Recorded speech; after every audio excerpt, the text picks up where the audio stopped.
اللہ کے بابرکت نام سے شروع کرتی ہوں جو بڑا مہربان اور نہایت رحم کرنے والا ہے۔ دیکھتی آنکھوں، سنتے کانوں اور علم کے متلاشی ذہنوں کو ہمارے چینل آواز خرد پر خوش آمدید۔ حضرت یونس علیہ السلام اللہ کے ایک پیغمبر اور رسول ہیں۔ ان کا اسم گرامی قرآن مجید میں 4 مرتبہ آیا ہے اور قرآن کا ایک سورہ بھی انہی کے نام پر موجود ہے۔ آپ علیہ السلام کا زمانہ نبوت حضرت سلیمان علیہ السلام کے بعد کا ہے۔ آپ علیہ السلام کا تعلق حضرت ابراہیم علیہ السلام کی نسل سے ہے۔ چونکہ آپ علیہ السلام نے ایک مدت مچھلی کے پیٹ میں گزاری، اس لیے انہیں ذو النون اور صاحب الحوت بھی کہا جاتا ہے۔ نون اور حوت دونوں لفظوں کا معنی مچھلی ہے۔ آپ علیہ السلام کے والد کا نام متا ہے جو زاہد، عالم اور اللہ کے شاکر بندے تھے۔ اللہ پاک نے حضرت داؤد علیہ السلام کو وحی کے ذریعے بتایا کہ بہشت میں ان کا ہمسایہ متا ہے۔ حضرت داؤد علیہ السلام حضرت سلیمان علیہ السلام کے ہمراہ ان کی زیارت کے لیے بھی گئے۔ اگر اس واقعے کی تفصیل جاننا چاہتے ہیں تو ہماری ویڈیو بہشت میں حضرت داؤد علیہ السلام کا ہمسایہ ضرور دیکھیں۔ حضرت یونس علیہ السلام کی داستان غم انگیز اور دل دہلا دینے والی ہے، مگر اس کا انجام انتہائی دلچسپ اور شیریں ہے۔ آپ علیہ السلام کا ظہور نینوا میں ہوا۔ نینوا ایک شہر کا نام ہے جو کوفہ کے اطراف میں کربلا کی جانب تھا۔ شط فرات کے کنارے ان کی قبر مرکز یونس علیہ السلام معروف و مشہور ہے۔ اس شہر نینوا کی آبادی 1 لاکھ سے زائد افراد پر مشتمل تھی۔ کیونکہ قرآن مجید میں ارشاد ربانی ہے، ہم نے یونس کو 1 لاکھ سے زیادہ لوگوں کی طرف بھیجا۔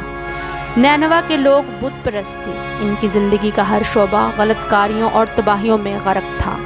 ان کو ایک رہنما اور رہبر کی ضرورت تھی تاکہ ان پر حجت تمام ہو جائے جو ان کو گمراہی سے نکال کر نجات کی طرف دعوت دے۔ حضرت یونس علیہ السلام وہی رہبر اور رہنما تھے جنہیں اللہ نے اس قوم کی طرف بھیجا تھا۔ حضرت یونس علیہ السلام ایک مہربان باپ کی مانند اس گمراہ قوم کو لگاتار واعظ و نصیحت کرتے رہے، مگر ان لوگوں نے کان نہ دھرا۔ ان کی حکیمانہ گفتگو کے مقابلے میں بت پرست کہتے، ہم کس بنا پر اپنے آباء و اجداد کے دین کو چھوڑ دیں اور سال ہر سال جس دین پر عمل پیرا رہے ہیں اسے ترک کر کے نئے دین کے معتقد ہو جائیں۔ حضرت یونس علیہ السلام کہتے، بت بے شعور اجسام ہیں جو نہ کسی کو فائدہ دیتے ہیں اور نہ ہی نقصان، آپ لوگ ان کی پوجا پاٹ کیوں کرتے ہو؟ حضرت یونس علیہ السلام نے 30 سال کی عمر سے اللہ کے دین کی تبلیغ کا آغاز کیا اور 33 سال تک قوم کو ہدایت کرتے رہے، مگر اس طویل وقت میں صرف 2 لوگ آپ علیہ السلام پر ایمان لائے۔ ان میں سے ایک آپ علیہ السلام کا قدیمی دوست جناب روبیل تھا جو علم و نبوت والے خاندان سے تعلق رکھتا تھا اور چرواہا تھا، جبکہ دوسرا ایک عابد تنوخہ تھا جو ایندھن اکٹھا کر کے بیچتا تھا۔ حضرت یونس علیہ السلام اپنی قوم کی ہدایت سے مایوس ہو چکے تھے اور ان کے صبر کا پیمانہ لبریز ہو چکا تھا۔ انہوں نے خدا سے شکایت کی کہ 33 سال کا عرصہ گزر چکا ہے، تو نے مجھے اس قوم کی ہدایت کے لیے بھیجا ہے، مگر ان لوگوں نے ہمیشہ مجھے جھٹلایا ہے اور میرے اوپر ایمان نہیں لائے۔ حضرت یونس علیہ السلام نے ان کے لیے خدا کی بارگاہ میں عذاب کا تقاضا کیا، ان پر نفرین کی اور اصرار کیا۔ آخرکار اللہ نے ان پر وحی نازل کی کہ 15 شوال بروز بدھ طلوع آفتاب کے بعد اس قوم پر اپنا عذاب نازل کروں گا، اس بات کا قوم میں اعلان کر دیں۔ حضرت یونس علیہ السلام تنوخہ کے پاس آئے، سارا ماجرا سنایا اور کہا کہ چلو قوم کو اطلاع دیں۔ تنوخہ جو قوم سے تنگ آ چکا تھا نے کہا، رہنے دیں، ان لوگوں کو ان کے حال پر چھوڑ دیں تاکہ عذاب ان کو اچانک آ لے۔ حضرت یونس علیہ السلام نے کہا کہ روبیل کے پاس چلتے ہیں اور ان سے اس بارے میں کچھ گفتگو کرتے ہیں کہ وہ ایک دانا اور عقل مند شخص ہے اور اس کا تعلق خاندان نبوت سے ہے۔ یہ دونوں جناب روبیل کے پاس پہنچے، سارا قصہ بیان کیا۔ جناب روبیل نے حضرت یونس علیہ السلام سے کہا، اللہ کی طرف رجوع کریں اور التماس کریں کہ اس عذاب کو کہیں اور لے جائے، وہ اپنے بندوں پر مہربان ہے۔ جبکہ تنوخہ عذاب نازل کرنے پر بضد رہا۔ جناب روبیل نے اس سے کہا، خاموش رہو، تم ایک انجان عابد ہو۔ اس کے بعد جناب روبیل بار بار حضرت یونس علیہ السلام کے پاس آئے اور گزارش کی کہ عذاب کو پلٹا دیں۔ حضرت یونس علیہ السلام نے روبیل کی تجویز کو رد کر دیا اور تنوخہ کے ساتھ جا کر قوم کو 15 شوال کی صبح کو عذاب کی وعید سنائی۔ قوم نے ان کے ساتھ سخت برتاؤ کیا اور شہر سے باہر نکال دیا۔ وہ بھی تنوخہ کو ہمراہ لے کر شہر سے باہر چلے گئے۔ مگر جناب روبیل قوم میں موجود رہے۔ جب شوال کا چاند نظر آیا تو روبیل پہاڑ کی بلندی پر گئے اور قوم کو مطلع کیا کہ اے لوگو، عذاب کا دن قریب آ چکا ہے۔ میں تمہارے بارے میں دل سوز اور مہربان ہوں، ابھی تمہارے پاس وقت ہے، آؤ توبہ و استغفار کر لو تاکہ اللہ تعالیٰ اپنا عذاب تمہارے سروں سے ٹال دے۔ جناب روبیل کی تبلیغ کا لوگوں پر اثر ہوا۔ وہ ان کے پاس آئے اور کہا، ہم جانتے ہیں کہ آپ حکیم اور دانا شخص ہیں، اب ہمیں کیا کرنا چاہیے کہ ہم پر عذاب نازل نہ ہو؟ جناب روبیل نے کہا کہ بچوں کو ان کی ماؤں سمیت اور اسی طرح حیوانات کو بیابان میں لے آئیں اور انہیں ایک دوسرے سے علیحدہ کر دیں۔ جب آپ لوگ مشرق سے آنے والا طوفان دیکھیں تو سب کے سب گریہ وزاری شروع کر دیں اور التماس و التجا کرتے ہوئے توبہ کریں۔ تمام قوم نے ایسا ہی کیا۔ طلوع آفتاب کے وقت جب زرد طوفان انتہائی تیزی سے چلنا شروع ہوا تو انسانوں، حیوانوں، چھوٹے سے لے کر بڑے تک سب نے نالہ شیون اور استغاثہ بلند کیا۔ سب انسانوں نے توبہ کر لی۔ جناب روبیل نے بھی اللہ سے دعا کی، اللہ نے ان کی توبہ قبول فرمائی۔ حضرت یونس علیہ السلام اور تنوخوا کو عذاب کے ٹل جانے کا ماجرا معلوم ہوا تو حضرت یونس علیہ السلام سمندر کی طرف چلے گئے۔ وہاں پر منتظر بیٹھے تھے کہ مسافروں والی کشتی آئی۔ کشتی مسافروں سے پر تھی۔ حضرت یونس علیہ السلام نے التماس کی تو اللہ نے ان کو بھی سوار کر لیا۔ سمندر کے وسط میں ایک بہت بڑی مچھلی نے کشتی کا راستہ روکا۔ اس نے یوں منہ کھولا جیسے کھانے کے لیے کچھ مانگ رہی ہو۔ مسافروں نے کہا کہ شاید ہمارے درمیان کوئی ایسا گنہگار شخص موجود ہے جسے مچھلی کی خوراک بننا ہے۔ کشتی پر سوار لوگوں کے درمیان کرا ڈالا گیا۔ یہ کرا حضرت یونس علیہ السلام کے نام کا نکلا، حتیٰ کہ 3 بار کرا ڈالا گیا۔ ہر بار کرا حضرت یونس علیہ السلام کے نام کا ہی نکلتا۔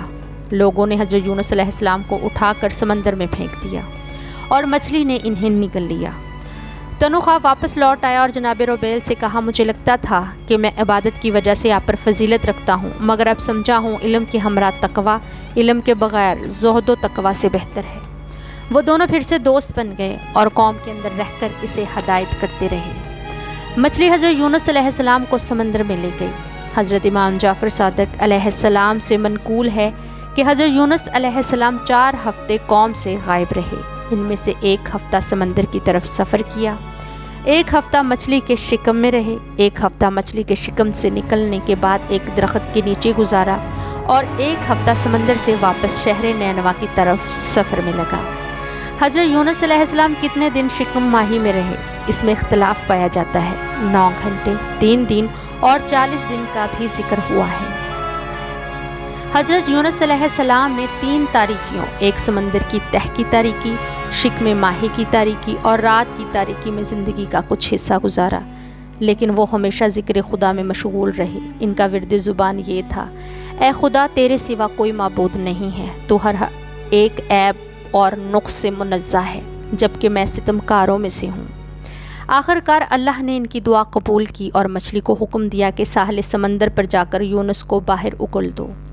حضرت یونس علیہ السلام ایک بے پالو پر نوزائیدہ بچے کی مانند شکم ماہی سے باہر آئے۔ ان کی حالت یہ تھی کہ وہ اپنی جگہ سے حرکت بھی نہیں کر سکتے تھے۔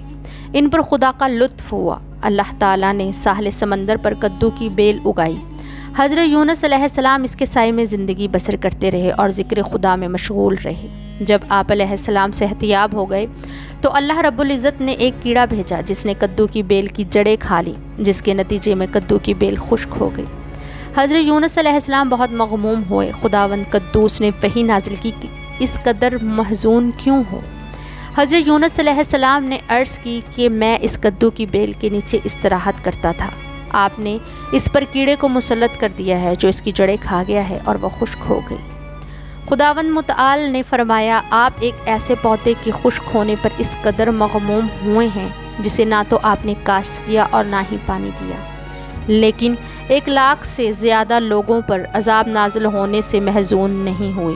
آپ کو معلوم ہونا چاہیے اہل نینوا ایمان لا چکے ہیں اور پرہیزگاری کا راستہ اختیار کیا ہے۔ ان لوگوں سے عذاب برطرف ہو چکا ہے، بس ان کے درمیان واپس چلے جائیں۔ حضرت یونس علیہ السلام اپنی خطا کی طرف متوجہ ہوئے اور عرض کیا، پروردگار تیری عفو بخشش کا طلبگار ہوں۔ آپ علیہ السلام نینوا کی طرف روانہ ہوئے۔ جب نینوا کے قریب پہنچے تو شہر میں داخل ہونے میں عار محسوس کر رہے تھے۔ حضرت یونس علیہ السلام نے ایک گڈریے کو دیکھا، اس سے کہا کہ نینوا جا کر اطلاع دو کہ پیغمبر یونس تمہاری طرف آ رہے ہیں۔ گڈریے نے کہا کیوں جھوٹ بول رہے ہو، تم کو شرم نہیں آتی؟ ان کی تصدیق ایک بکری نے کی کہ یہی پیغمبر یونس علیہ السلام ہیں۔ اس گڈریے نے شہر والوں کو جا کر بتایا تو انہوں نے یقین نہیں کیا، وہ اس گڈریے کو مارنا چاہتے تھے۔ اس نے کہا کہ میرے پاس دلیل ہے۔ اس نے بکری سے کہا تو بکری نے بول کر گواہی دی تو سب کو یقین آ گیا۔ وہ حضرت یونس علیہ السلام کے استقبال کے لیے آئے اور انتہائی احترام سے ان کو شہر لے کر گئے۔ سب لوگ آپ علیہ السلام پر ایمان لے آئے اور اس پر بخوبی ثابت قدم رہے۔ پھر انہوں نے سال ہر سال آپ علیہ السلام کی ہدایات کے سائے میں زندگی گزار دی۔ آپ سے التماس ہے کہ ایسی اسلامی تعلیمات سے اپنے بچوں اور گھر والوں کو آگاہ کریں۔ اس ویڈیو کو صدقہ جاریہ سمجھ کر زیادہ سے زیادہ شیئر کریں۔ اپنا اور اپنوں کا بہت سارا خیال رکھیں۔ اگلی ویڈیو تک کے لیے اجازت چاہتی ہوں۔ اللہ حافظ۔ اللہم صلی علی محمد و آل محمد وما علینا الا البلاغ المبین۔